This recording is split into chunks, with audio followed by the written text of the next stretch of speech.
Nous sommes parashat Vaïtse, jeudi 7 Kislev, 5782, 11 novembre 2021.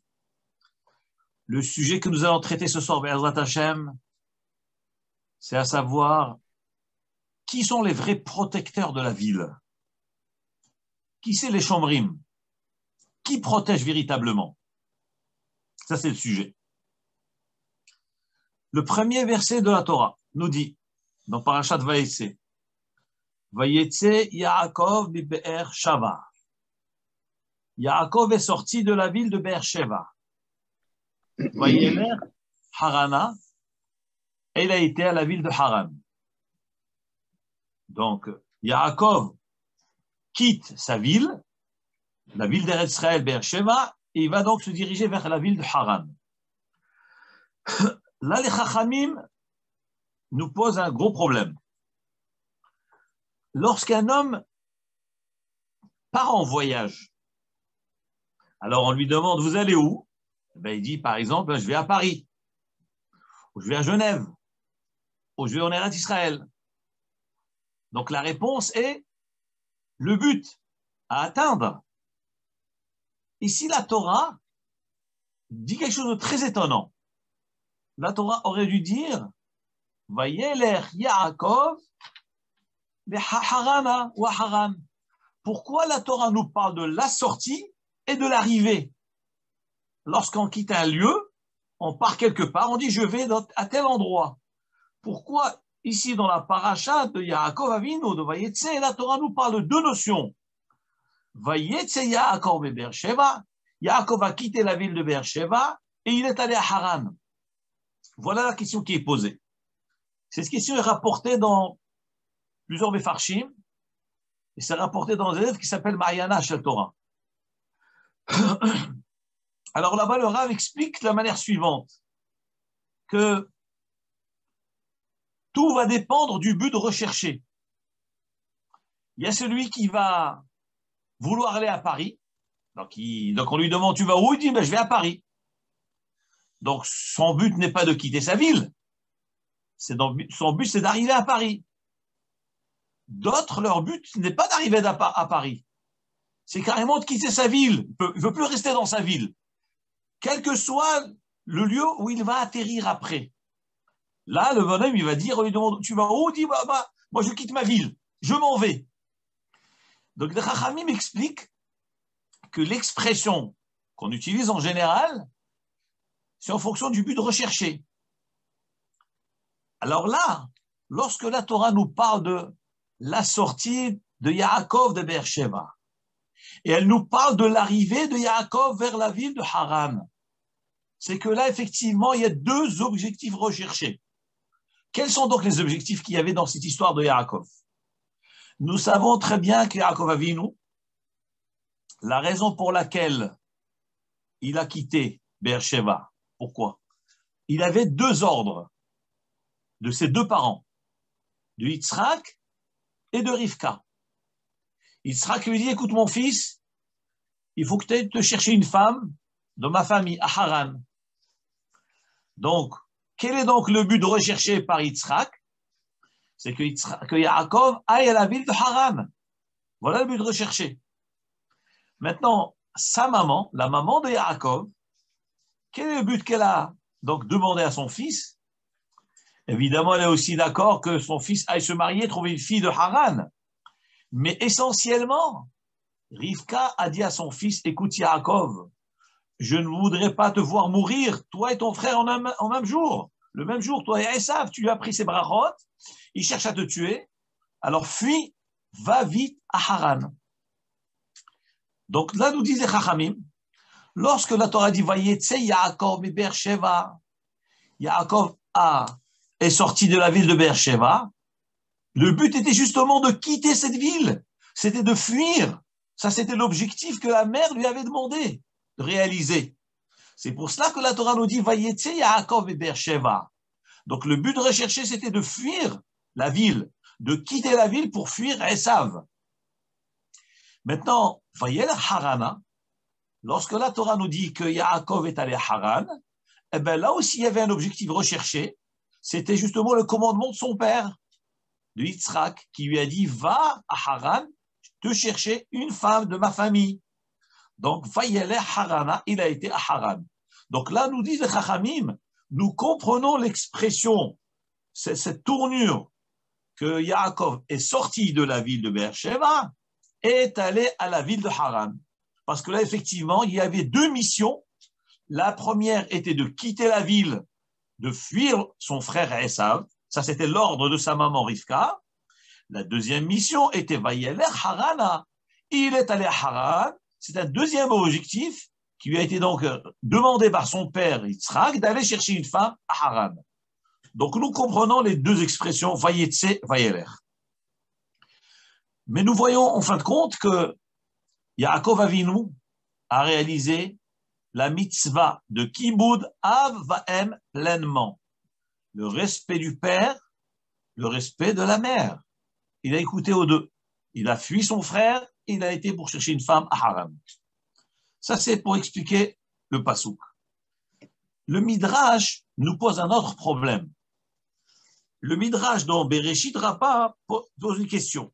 Il dit, mais analysons le terme du pasouk. Que dit le pasouk? Donc, Yaakov Avinu a quitté, donc il a fui Beersheba, il sort de la ville et il s'en va. Dit le Midrash que la tournure d'expression, le fait, la Torah, le fait qu'elle s'exprime ainsi, de dire, voyez, tu sais, Yaakov et Beersheba, Yaakov est sorti de Beersheba, on a l'impression, ça sous-entend qu'il n'y a que lui qui est sorti. Si on dit à quelqu'un, Yaakov a quitté la ville, dans un sens large, il a quitté la ville parmi tous ceux qui voyagent. Yaakov est parti en voyage parmi tous les voyageurs. Mais nous savons très bien que le Midrash, lorsqu'il analyse un pasouk, il va jusqu'au fond des choses. Il analyse dans l'absolu. Lorsque la Torah nous dit, Vayetse Yaakov et Beersheba, Yaakov est sorti de Beersheba, on a l'impression qu'il était le seul à quitter la ville de Beersheba. Demande alors le Midrash. Mais je ne comprends pas. Est-ce qu'il n'y avait qu'un seul voyageur ce jour-là? Il n'y a que Yaakov qui sort de la ville? Il n'y avait pas toutes les diligences, tous les voyageurs, tous les commerçants, mais tous les jours, il y a des gens qui quittent la ville pour aller faire leur commerce, pour aller voir leur famille, pour aller rejoindre une autre ville. Comment se fait-il que la Torah, en s'exprimant ainsi, elle a fait sous-entendre l'impression comme si il n'y a que Yaakov qui a quitté la ville? Or, ça c'est quelque chose qui est illogique, contractuel. Il y a plein de voyageurs. À cause de cette question-là, nous dit le Midrash Rabbah qu'en réalité, lorsque la Torah nous dit qu'Yaakov a quitté la ville et qu'il était le seul à quitter la ville, ce n'est pas dans une notion physique. Effectivement, dans les propos de la Torah, Yaakov quitta la ville de Beersheba, et bien effectivement, il était le seul dans ce départ-là. C'est-à-dire dans ce type de départ. De quel type de départ s'agit-il? Eh bien, c'est ce que Rashi va répondre. Regardez ce que Rashi nous dit. Mais évidemment, Rashi, la façon de Rashi d'expliquer, c'est de sous-entendre les questions. Mais Rashi d'office, de l'homo, voyez, Yaakov Beersheba, il nous donne déjà la réponse. Mais nous devons comprendre le sous-entendu de la question que Rashi a eue, qui l'a contraint à expliquer ainsi. Regardez ce que dit Rashi. Voyez, Yaakov, Beersheba. Yaakov est sorti de Beersheba. Lama hiskir yetziato. Pourquoi la Torah avait-elle besoin de mentionner sa sortie? Et plus exactement, pourquoi on précise il est sorti, le seul à sortir? Dit le Rashi au nom du Midrash. Ella, Magid, Shitziat Tzadik Minamakom Osa Roshem. Ici, effectivement, dans le sens pur et absolu, il n'y a que Yaakov qui a quitté la ville, mais pas quitté dans un sens physique. Non, c'est une notion qui existe que dans Yaakov. Yaakov a quitté, ça veut dire, pour nous montrer que lorsqu'un tzaddik quitte un lieu, Osa Roshem, ça laisse une trace. Je vous lis les mots. Magid, ce verset, le fait s'être exprimé ainsi, c'est-à-dire qu'il est sorti, ça nous montre, Yetziat Tzadik Minamakom, que la sortie d'un tzaddik, d'un juste, d'un endroit, d'un lieu donné, Rosa Rochem, elle laisse une trace, elle laisse un vide. Pourquoi? Chez Bisman, chez Tzadik Bahir, tant que le tzaddik est dans la ville, Hu Hoda, lui, c'est sa beauté. Hu Ziva, c'est sa splendeur. Hu Hadara, c'est son charme. Yatsa Misham, mais lorsque le tzaddik quitte la ville, Panaziva, eh ben, sa luminosité, ça a quitté la ville. Pana Hadara, sa splendeur a quitté la ville. Ainsi nous dit le Chachamim, ainsi on trouve dans plusieurs endroits. C'est comme il est marqué dans Ruth aussi, que Ruth a Naomi avec Ruth, ils ont quitté la ville. C'est-à-dire que la beauté de la ville a quitté la ville. Revenons à ce que le Midrash dit, ainsi les paroles que Rashi rapporte. C'est que, effectivement, lorsque la Torah nous dit Vayetse Yaakov Beersheva, Yaakov a quitté la ville de Beersheva, la Torah ne cherchait pas à nous dire qu'il a quitté comme un voyageur, parce que tout le monde voyage. C'est pas ça l'enseignement. L'enseignement est pour nous dire que sa sortie a laissé une trace. Et pour dire qu'elle a laissé une trace, c'est que tant qu'il était là-bas, on sentait sa splendeur. On sentait la beauté dans la ville. Et cette beauté vient de qui? Du tzaddik lui-même. Tant que le tzaddik est dans la ville, lui c'est sa splendeur, lui c'est sa beauté. Une fois que le tzaddik quitte la ville, eh ben, la ville s'est vidée de son charme et de sa beauté. Et c'est ça le mot Vayetse Yaakov. Yaakov a quitté la ville, c'est-à-dire que cette ville a perdu sa splendeur, a perdu sa kedusha, a perdu sa lumière.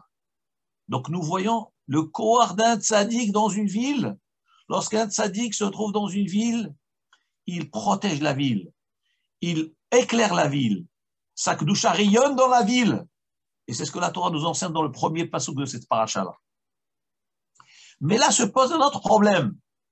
Mais nous savons très bien qu'il y avait encore des tzadikim dans la ville. Comment le Midrash peut-il nous dire que Vayetse Yaakov Beersheva, Haran Yaakov est sorti, c'est-à-dire que la ville s'est vidée de sa beauté, de sa splendeur. Mais il y avait d'autres tzadikim dans la ville. Qui c'est le tzadik qui avait dans la ville? Eh bien, il y avait Yitzhak. Puisque Yitzhak, il l'a envoyé, c'est lui qui a envoyé Yaakov en mission. Alors, comment se fait-il que les Chachamim nous disent Pana Oda, Pana Ziva, Pana Hadara, la ville n'est plus comme avant. La ville n'a plus son aspect ni sa splendeur. Mais il y a des tzadikim, il y a Yitzhak Avinu alav shalom.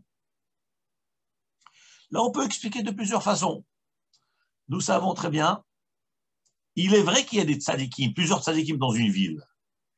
Lorsque la Torah nous dit que Yaakov est sorti, Panahoda, sa beauté, a quitté la ville, en réalité, ça ne veut pas dire qu'il n'y a plus de charme dans la ville, qu'il n'y a plus de kedusha dans la ville. Mais ce qu'on veut dire, c'est que les tzadikim entre eux, c'est une complémentarité. Chaque tzadik contribue à la kedusha de la ville, à la lumière de la ville. Vous avez par exemple dans une ville plusieurs rabbanim, plusieurs communautés, plusieurs kehilot, plusieurs shul. Eh bien, chaque communauté contribue au bon fonctionnement de la ville, contribue à la réussite de l'éducation, parce que la diversité, justement, c'est ce qui fait la richesse de notre peuple. Vous avez des tendances, des chitotes, et chacun trouve ce qu'il lui faut. Donc, en fin de compte, notre richesse à nous, c'est la diversité. Dès lors où nous travaillons tous pour le même patron, pour le kavod de Hachem, pour l'amour de Hachem, pour l'amour de la Torah. Donc, lorsqu'un Rav s'en va, il est évident que son manque est ressenti. Mais ce n'est pas pour autant de dire qu'il n'y a plus rien. Donc, lorsque les Chachamim, le Midrash nous dit que le charme est parti, c'est-à-dire le charme de Yaakov. Mais évidemment qu'il y a aussi la kedusha de Yitzhak. Mais malgré tout, le manque est ressenti dans la ville. C'est une première explication. Deuxième explication, C'est qu'en réalité, lorsque le Midrash nous dit que la ville a perdu son charme, véritablement tout son charme. Ah, vous allez me dire, mais il y a des tzadikim dans la ville. La réponse est, nous savons très bien que les Avot HaKadoshim, chacun était caractérisé par une mida, par une qualité, par un trait de caractère. Avraham Avinu, c'était midat ha-chesed, la bonté, la bienfaisance, l'histoire avec les malachim, etc. Yitzhak, c'est gvura, c'est la tfila, c'est avoda, c'est les korbanot, c'est la prière. Donc, Abraham, c'est la bienfaisance, le chesed. Yitzhak, c'est la avoda, c'est les korbanot, c'est la prière. Yaakov, c'est quoi? C'est le emet. Chesed, gevura, tiferet. Yaakov, c'est tiferet. Qu'est-ce que c'est tiferet? C'est la Torah, l'étude de la Torah. Eh bien, dans ce midrash, nous voyons quelque chose d'extraordinaire. Il peut y avoir du chesed dans une ville. Il peut y avoir de la tfila dans une ville. Mais s'il n'y a pas de l'imoud Torah, la ville perd son image. Et dans toutes les villes, il y a des joules. Dans toutes les villes, il y a des gens qui font du chesed. Mais s'il n'y a pas de Torah, sans Torah, Torah pas. Donc on a besoin de l'imoud Torah. C'est ce que nous dit le Midrash, un chidouche extraordinaire. Extraordinaire. La Torah nous dit, c'est vrai qu'il y avait Yitzhak Avinu alav shalom. Mais dès que Yaakov a quitté la ville, Pana Hoda, Pana Ziva, Pana Hadara, la ville a perdu sa splendeur. Lorsqu'un Talmid Racham s'en va, lorsque la Torah s'en va, lorsqu'il n'y a plus de kollel, lorsqu'il n'y a pas de yeshiva, qu'est-ce qui va nous rester dans une ville? Une choule? Très bien, Baruch Hashem. Mais cette choule, elle doit être alimentée par l'imoud Torah, par le kiyum à mitzvot. Si on a une choule, mais on ne connaît pas les halachot, et qu'il n'y a pas de rav dans la choule, comment voulez-vous pratiquer les halachot de la Torah? Vous comprenez? Et souvent, ça amène de la marloquette, parce que comme il n'y a pas de décision, il n'y a pas de décisionnaire, donc chaque fidèle va vouloir décider. Et par conséquent, ça crée la marloquette. Donc, qui va régler le problème de la marloquette? C'est l'imoud Torah, l'étude de la Torah. Voilà pourquoi le Midrash nous dit, tant que Yaakov Avinu était dans la ville, c'était sa splendeur et sa beauté. Yaakov Avinu, c'est l'image de la Torah. Yaakov Ishtam Yoshev Ohalim. Mais une fois que Yaakov est parti, Pana Hoda, Pana Ziva, Pana Hadara, tout est parti. D'ailleurs, j'ai entendu il y a quelques années de Rav Reuven Elbaz, Shlita, de Rosh Yeshiva de Or HaChaim, à Yerushalayim. Il a posé une super question. Il a demandé comment se fait-il. Nous savons très bien que Yaakov Avinu a été attaqué par un ange qui était l'ange de Esav. Donc c'est un ange du ciel qui est descendu, qui a combattu Yaakov. Yaakov Avinu a remporté la victoire. Demande Rabbi Reuven Elbaz Shlita, mais comment se fait-il que Akadosh Baruch Hu n'a envoyé cet ange que contre Yaakov? Pourquoi Hachem ne l'a pas envoyé contre Yitzhak ni contre Abraham Avinu? Les trois patriarches doivent passer la même épreuve. On n'a qu'à envoyer un malach contre Abraham, un contre Yitzhak et celui contre Yaakov. Comment se fait-il que ce malach n'a affronté que Yaakov? Voilà la question qu'a posée Rav Reuven Elbaz Shlita. Il répond d'une façon extraordinaire. Il dit que Abraham Avinu, c'est quoi? C'est la bonté, le chesed. Yitzhak, c'est avoda, korbanot, fila. Yaakov, c'est l'étude de la Torah. Vous savez, le Yetzer Hara ne va pas venir embêter quelqu'un qui fait du chesed. Quelqu'un qui fait du chesed, ça ne le dérange pas. Ah, tu fais du bien, super, vas-y. Fais de la tzedaka, fais du chesed autant que tu veux. Tfila, fais des bonnes filotes, vas-y. Ça ne le dérange pas. Qui c'est celui qui dérange le Satan? Qui c'est celui qui dérange le Yetzer Hara? C'est celui qui étudie la Torah. Parce qu'il sait que tout est dans l'imoud de la Torah. Le Satan, quelqu'un qui fait du chesed, ça ne le dérange pas tant qu'il n'étudie pas. Ça ne me dérange pas parce que de toute façon, il peut s'effondrer rapidement. Celui qui fait tefila aussi, quelle est la puissance qui contre, qui a l'encontre du Satan? C'est le limoud à Torah. Le plus grand ennemi du Satan, c'est le limoud à Torah. C'est pour ça que dans notre monde à nous, tous les grands conflits, c'est contre ceux qui étudient la Torah. Mais pourquoi ils vont étudier? Allez travailler. Qu'est-ce que vous passez des heures au collège à étudier? Allez travailler. Alors, être un bon juif, tu vas faire du chesed, tu vas aller à la prière. Mais arrêtez avec votre étude.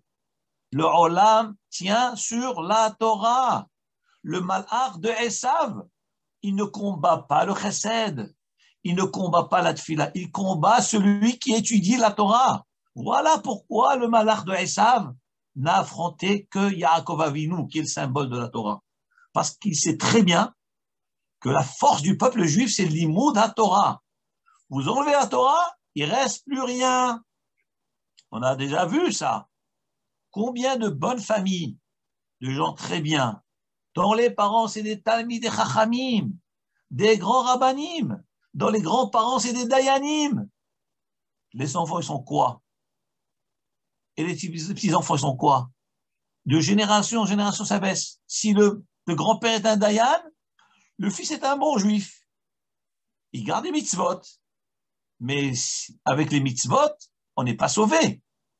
Il faut l'imoud à Torah. Et après, on se contente, le fils se contente des mitzvot, et évidemment, il se dit, bon, Hachem, mon père, c'est un dayan, c'est un rav, c'est un chacham.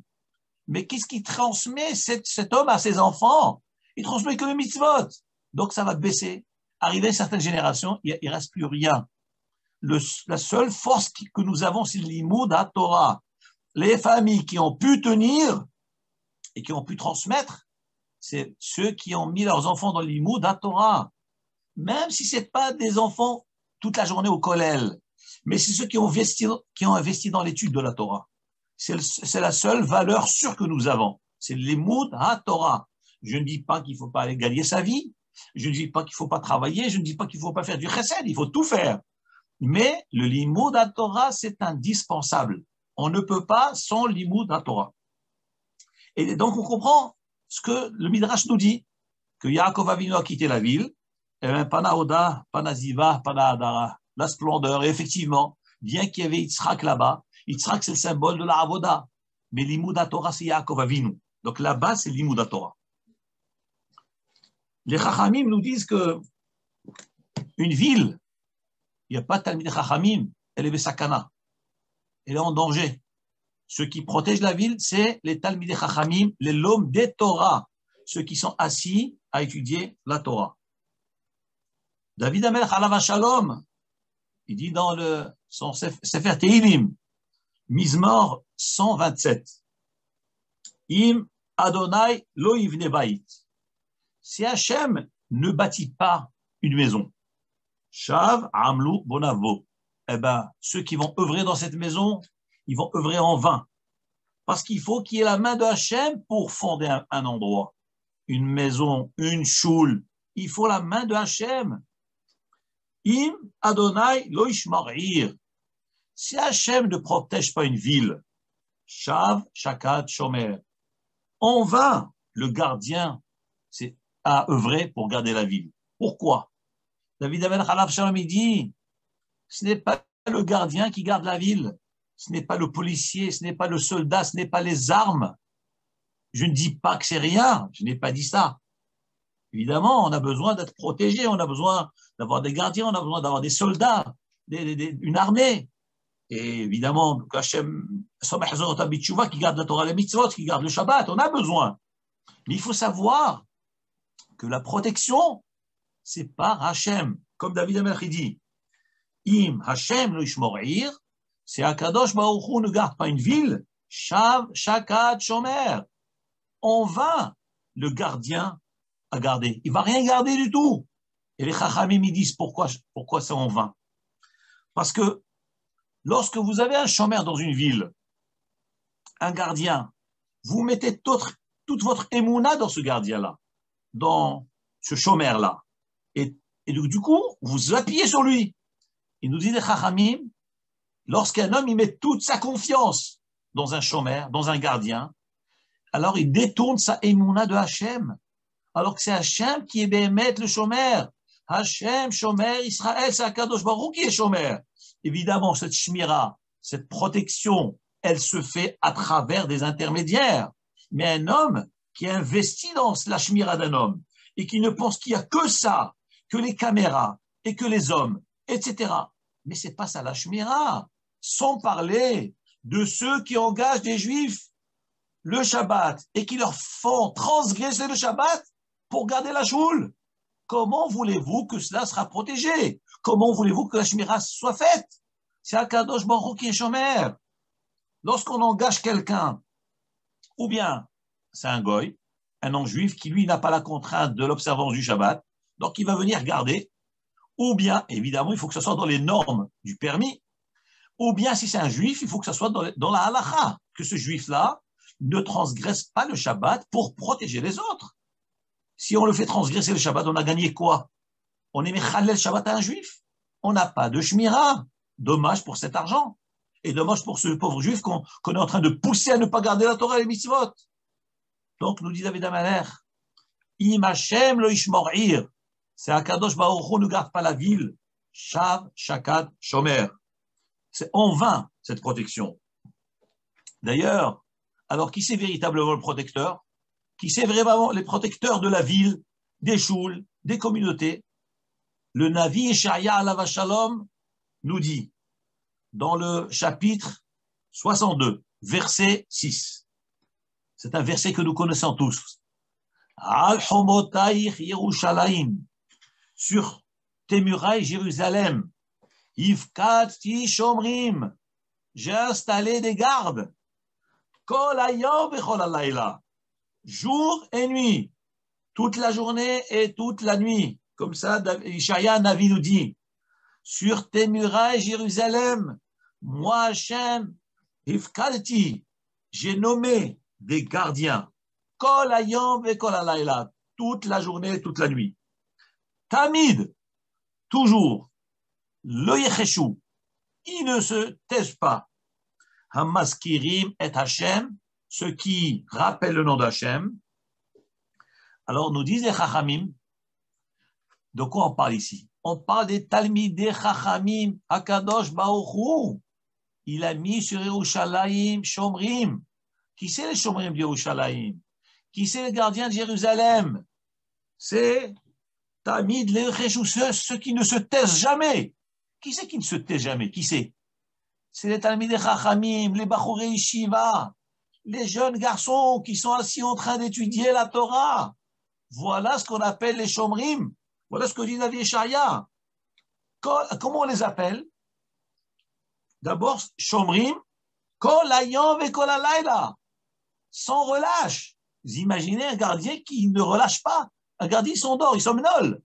Il perd le contrôle, il n'est plus là. Mais les Talmidei Chachamim, les Bachorei Yeshiva, ils sont assis en train d'étudier la Torah jour et nuit. C'est ça, les Shomrim. Encore une fois, ne me faites pas dire des choses que je n'ai pas dit. Évidemment, il faut installer des Shomrim, il faut la police, il faut un gardiennage, il faut mettre des caméras. Évidemment, on n'écarte pas tout cela.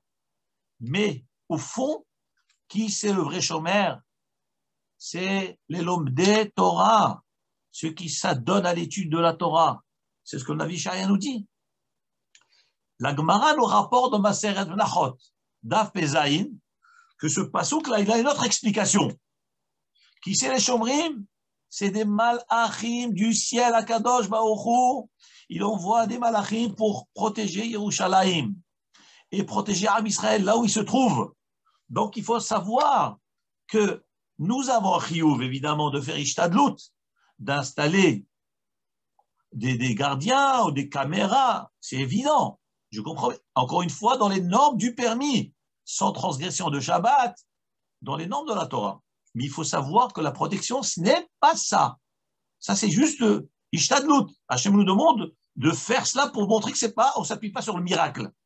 Mais la vraie protection, véritablement, c'est l'étude de la Torah. C'est envoyer nos enfants dans les yeshivot. C'est aller soi-même étudier la Torah. le temps qu'on peut. Une demi-heure, c'est très bien. Une heure, c'est très bien. Moins aussi, c'est bien. Mais il faut l'étude de la Torah. L'étude de la Torah. La Gemara nous raconte dans Masechet Ta'anit qu'il y avait un rave qui s'appelait Nahum Ish Gamzu, un tzaddik Yesod Olam, Gadol Ador. Il y a beaucoup d'histoires au sujet de Nahum Ish Gamzu. Il y a une histoire triste qui est rapportée dans la Gemara. Bon, je vais quand même vous la raconter, bien que ce n'était pas le sujet d'aujourd'hui. La Gemara nous raconte qu'un jour, Nahum, d'abord, pourquoi l'appeler Gamzu? Nahum, homme de Gamzu. C'est quoi Gamzu? Gamzu, ce n'est pas une ville, ni une région. Alors pourquoi on l'appelait? Je vous traduis. Nahum, Ishlom, Gamzu, qui dit Gamzu. Que veut dire Gamzu? Dit la Gemara, Gamzu, Letova. Ce tzaddik qui s'appelle Nahum avait l'habitude de dire toujours Gamzu, Letova. Ça aussi, c'est pour le bien. Tout ce qui lui arrivait, il disait c'est pour le bien. C'est pour le bien. Et la Gemara nous raconte qu'il y a plein de nissim qui lui est arrivé, qui sont arrivés à lui, parce qu'il avait Emouna Bachem. On raconte qu'un jour, il était sur sa charrette, et puis il y a un pauvre qui est venu vers lui. Il dit Rav, je vous en supplie, j'ai faim, aie pitié de moi. Alors Nahum il dit ok, je descends, laisse-moi le temps de descendre, je vais te donner à manger. Le temps qu'il descend de sa charrette, de déballer, de lui donner à manger à ce pauvre misérable, le pauvre est niftar, il est décédé. Et Nahum était tellement peiné de cette histoire-là, il a dit Hachem, comment cet homme-là m'a demandé de la tzedaka, j'aurais pu le sauver, et je ne l'ai pas sauvé. Et s'est senti responsable quelque part de ne pas avoir été plus rapide que ce qu'il a fait. Et malheureusement, il s'est dit, les yeux qui n'ont pas eu pitié de cet homme, les mains et les pieds qui ne sont pas empressés plus que j'ai fait pour avoir pitié de cet homme, qu'il soit puni. Et malheureusement, les Chachamim nous disent qu'il est devenu aveugle et qu'il était amputé des mains et des pieds. Et à tel point, imaginez-vous un homme sans mains et sans pieds, sans jambes, aveugle, impossible de vivre. La Gemara dit que des fois, les fourmis pouvaient monter sur son corps et ça le grattait, mais comme il n'avait pas de main, il ne pouvait pas gratter son dos. Que ces Chachamim ont fait? Ils ont pris Nahum, ils l'ont mis sur un lit et ils ont mis les 4 pieds du lit dans des bols d'eau, de façon à ce que les fourmis ne passent pas, ne montent pas sur son lit, parce qu'ils ne peuvent pas traverser l'eau. Et donc Nahum était comme ça.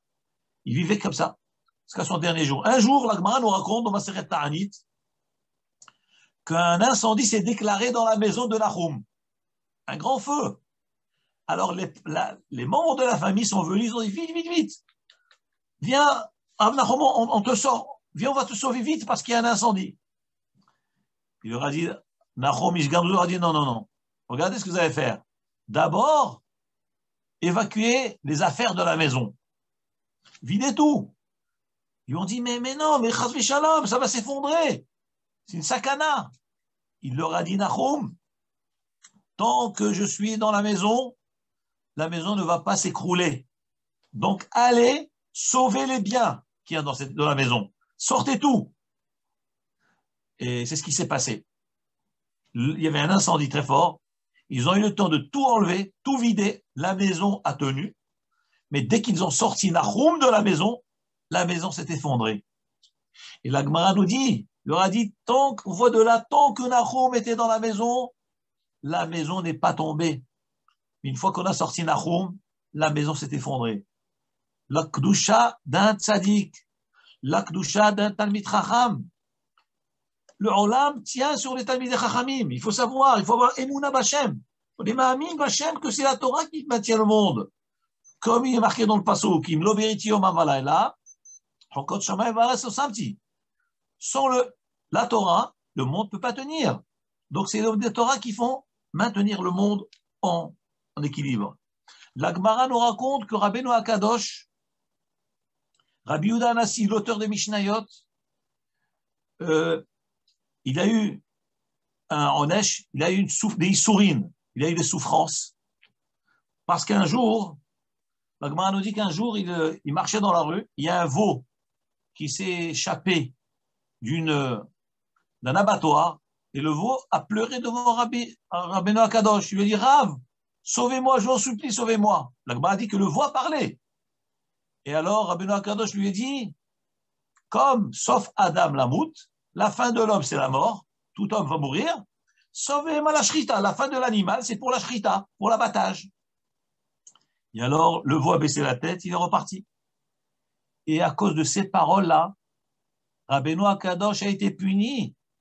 Pourquoi il a été puni? Il a pourtant dit une réalité, une vérité, mais il aurait pu dire des mots de consolation à ce veau. Dire quelques mots de gentil, que c'est les Shem Shamaïm, les Talmidei Chachamim vont manger de sa viande, il va avoir de la force pour étudier la Torah. Comme il n'a pas dit des mots de consolation, il a été puni. Il a eu des souffrances terribles. Les Chachamim nous disent que Rabbeinu Akadosh a souffert pendant 13 années de rage de dents. Une souffrance incroyable. Et la Gemara dit que pendant ces 13 années-là, aucune femme n'a fait de fausse couche. Pourquoi? Parce que le tzaddik, lorsqu'il souffre, il épargne tout le clan d'Israël de la souffrance. Et la Gemara dit aucune femme n'a perdu son bébé.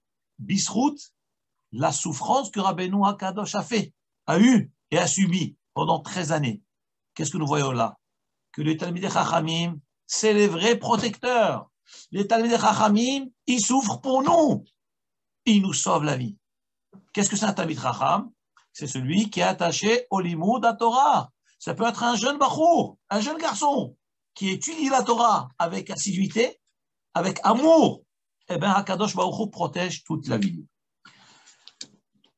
Donc, chers amis, là, il nous reste encore 2 minutes. Si des fois vous avez des questions à poser, avec grand plaisir, je vous écoute. Oui, Rav, une question. Merci beaucoup pour le shiur. Le Beth Amikdash, est-ce qu'il avait une garde pour le garder ou il n'avait pas de gardien? Non. Les Shomrim, c'est les Malachim. La Gemara nous dit dans Menachot Pezaïn que tous les jours, les Malachim, ils descendent, ils sont sur le Beth Amikdash, sur les Chomot, ils protègent tout le Beth Amikdash. Il y avait des Levim. Les Levim, c'est pas qu'ils montaient là, les Levim étaient là pour ouvrir la porte. Ils ouvraient, ils fermaient. Il n'y avait pas une armée autour. Il n'y a pas de garde autour du Beth Amikdash. Les Kohanim venaient, les Levim venaient, ils faisaient la Avoda, mais étaient protégés du ciel.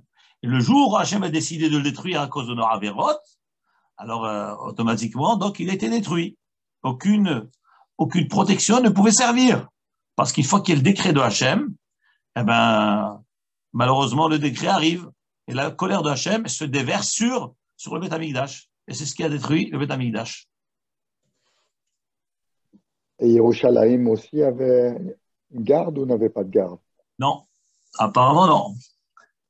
Il y a des murailles. Bien évidemment, la ville de Yerushalayim est entourée de murailles, mais pas à ma connaissance qu'il y avait des protections. La protection, c'est l'Imoud Torah. Et d'ailleurs, la Gemara nous raconte que Rabbi Yochanan ben Zakkai, Rabbeinu Akadosh, Rabbi Yehuda Hanassi, il avait l'habitude d'envoyer 2 Chachamim, Rabbi Ami et Rabbi Assi. Il les envoyait dans les villes d'Eretz Israël pour aller faire des institutions, des takanot, instaurer des lois ou des institutions pour gérer les villes, dans les mitzvot, etc. Et la Gemara nous raconte qu'un jour, Rabbi Ami et Rabbi Assi, envoyés par Rabbi Yehuda Hanassi, arrivent dans une ville et ils demandent aux gens, mais appelez-nous les Naturei Karta. Traduction, les gardiens de la ville. Alors ils ont appelé, ils ont cherché la Naturei Karta. C'est qui le Naturei Karta? C'est pas des chassidim. Naturei Karta, c'est gardien. Traduction du mot Naturei comme Nituré. Traduction du mot Nituré, c'est gardien. Karta, c'est la ville. Alors on a été leur chercher le chef de la police, les policiers, les gardiens, les gardes de la ville, les responsables sur la sécurité de la ville. Rabbi Ami et Rabbi Assi ont dit aux gens de la ville, mais ces gens-là, ce n'est pas les gardiens de la ville. Harouvé Kartalino, c'est les destructeurs de la ville, ces gens-là. Alors les gens de la ville ne comprenaient pas. Mais comment? Mais ceux qui gardent la ville, vous nous avez demandé de vous appeler les responsables de la ville, les gardiens de la ville. pour instaurer toutes les lois que vous voulez instaurer, toutes les halakhot. Mais voilà, c'est les gardiens. Il leur a dit pas du tout. Ça, ce n'est pas des gardiens. C'est Harouvé Karta. Ça s'appelle destructeur de la ville. Et les Chachamim, qu'est-ce que ça veut dire, destructeur de la ville? Étant donné que les gens de la ville, ils mettent entièrement leur émouna dans ces gens-là, donc pour eux, il n'y a que ça qui garde la ville. Donc ça s'appelle Harouvé Karta. À ce moment-là, Hachem ne garde pas la ville. Donc, alors Rabbi Amir Rabbi Sira, c'est pas ça les Ntouri Karta, c'est pas ça les gardiens de la ville. Les gardiens de la ville, c'est les Sofrim, c'est les Talmidei Chachamim, c'est les enseignants de Tinokot Shebed Rabban, c'est les Rabbanim qui enseignent aux enfants la Torah. C'est ça, Natouré Karta, c'est ça les gardiens de la ville. Donc, toute la ville de Yerushalayim est gardée, comme dit le Pasuk, Al Homotaïch Yerushalayim, Ifkati Shomrim. Sur les murailles de Yerushalayim, j'ai mis les Shomrim. C'est quoi la notion de muraille? Parce qu'on sait que les murailles, d'abord, ça protège la ville. Et les sentinelles, elles se mettent au-dessus des murailles pour voir les ennemis qui s'approchent de la ville. Mais la Torah, ici, le Navi dit, qui c'est ceux qui gardent? Eh bien, c'est les Talmidei Chachamim. C'est Kol Hayom Chalalat Talmid de Yecheshu. C'est ceux qui ne se taisent jamais, c'est-à-dire les Talmidei Chachamim. Donc, en fin de compte, Yerushalayim tout entière, et les garder pour parler l'homme des Torah. Mais en réalité, c'est pas sur Yerushalayim. Le monde entier, le monde entier est gardé par l'homme des Torah. Et c'est ça les vrais Shomrim. Voilà, Rabotai. Tiskou la mitzvot, Hazak ou Baruch, d'avoir assisté avec nous au shiur, Baracha ve'atzlacha. Et je vous souhaite de passer un bon Shabbat et que Hachem nous protège tous. Amen. Et à très bientôt. Shabbat shalom, merci beaucoup. Shabbat shalom. Amen. Hazak Baruch. Shabbat shalom. Et merci, Hazak ou Baruch. Hazak Baruch. Shabbat shalom.